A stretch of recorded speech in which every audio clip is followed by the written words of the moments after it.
Videos देखने के लिए सब्सक्राइब करें जनसत्ता.com, बेल आइकन दबाकर पाएं लेटेस्ट नोटिफिकेशंस। बात 18 मार्च 1975 की है।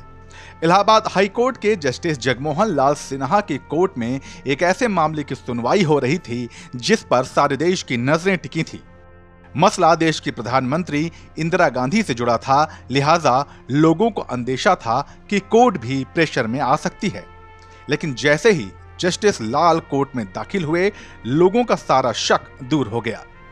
जज साहब ने कोर्ट में आते ही कहा कि पीएम आए तो खड़ी होने की जरूरत नहीं है। यह अपने आप में एक संदेश था कि कोर्ट के तेवर क्या रहने वाले थे। इंदिरा जब कोर्ट में आई तो जैसा कहा गया था वैसा ही हुआ। सबने देखा कि एक ताकतवर शख्सियत की कोर्ट के सामने क्या बिसात होती है। उसके बाद जो कुछ भी हुआ वो इतिहास के पन्नों में दर्ज है। जस्टिस जगमोहन लाल ने जो 12 जून 1975 को फैसला सुनाया, उसने सारे देश को भौचक्का कर दिया। 1971 में हुए रायबरेली लोकसभा चुनाव को रद्द कर इंदिरा गांधी के प्रतिद्वंदी राज नारायण को विजयी घोषित कर दिया गया।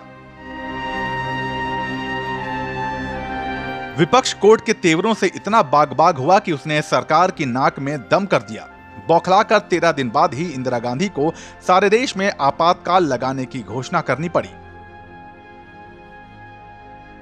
हैरानी की बात यह रही कि भारतीय राजनीति में भूचाल ला देने वाले जस्टिस जगमोहन लाल खुद राजनीति से कोसों दूर रहे।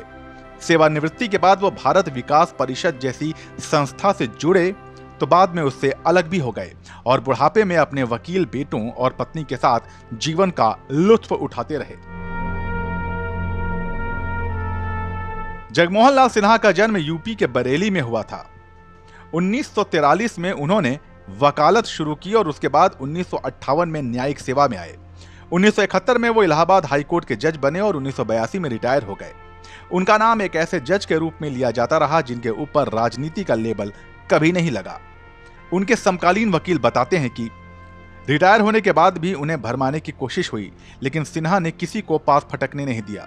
वो मानते थे कि राजनीति में जाने से बेहतर समाज सेवा करना है। उनका मूल मंत्र था कि सिर्फ 2 लोगों को याद रखिए, जिनके बीच न्याय करना है, वो राजा हो या रंक, जिनके बीच संतुलन बनाना है। सिन्हा किस मिट्टी के बने थे, यह बात राजनारायण की तरफ से पैरवी करने वाले और बाद में देश के कानून मंत्री बने वकील शांति भूषण की इस बात से सहज ही समझा जा सकता है।